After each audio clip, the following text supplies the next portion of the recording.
2024 წლის საპარლამენტო არჩევნებთან დაკავშირებით წარდგენილი საჩივრების განხილვა დაიწყო.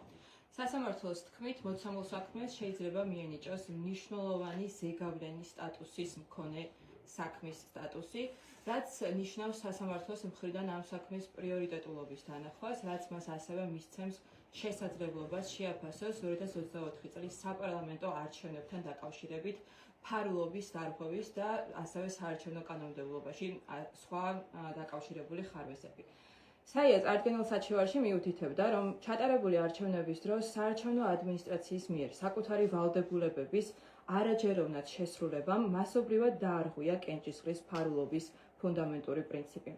ხოლო საარჩევნო დავების განხილვის დროს დაირღვა საარჩევნო დავების ეფექტიანი მექანიზმებით განხილვის უფლება. საია საჩივარში ასევე დაალობდა, რომ საქართველოს კანონმდებლობაში არსებული ბლანკეტური დანაწესი, რომელიც მოქალაქეებს საარჩევნო დავაზე საჩივრების წარდგენის შესაძლებლობას უზღუდავს, არ შეესაბამება ადამიანის უფლებათა ევროპულ კონვენციას. საიამ აღნიშნული საჩივარი 2025 წელს გაგზავნა სტრასბურგის სასამართლოში.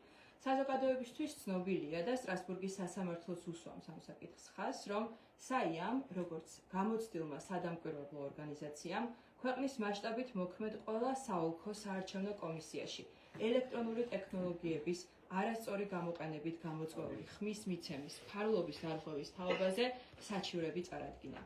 აღნიშნული საჩივრები შეეხებოდა შესაბამის ოლქებში შემავალი ყველა იმ უბნის ჯამში 2263 შედეგების ბათილად ცნობას, სადაც არჩევნები ტექნოლოგიების გამოყენებით ჩატარდა. შემდგომ კი სასამართლოებმა აღნიშნული მოთხოვნა არ დააკმაყოფილეს. გამონაკლისი იყო მხოლოდ თეთრიწყაროს რაიონული სასამართლო, რომლის გადაწყვეტილებაც მოგვიანებით თბილისის სააპელაციო სასამართლომ გააუქმა. ამდენად სახელმწიფომ უნდა უპასუხოს სასამართლოს მიერ დასმულ შეკითხვებს და წარადგინოს პოზიცია, თუ რამდენად იყო ელექტრონული ტექნოლოგიებით ჩატარებულ უბნებზე თავისუფალი არჩევნების უფლება უზრუნველყოფილი. ასევე დაირღვა თუ არა ფარული კენჭისყრის პრინციპი საპარლამენტო არჩევნების დღეს საარჩევნო უბნებზე ხმის მთვრელი ელექტრონული ტექნოლოგიების ფუნქციონირების წესის გამო.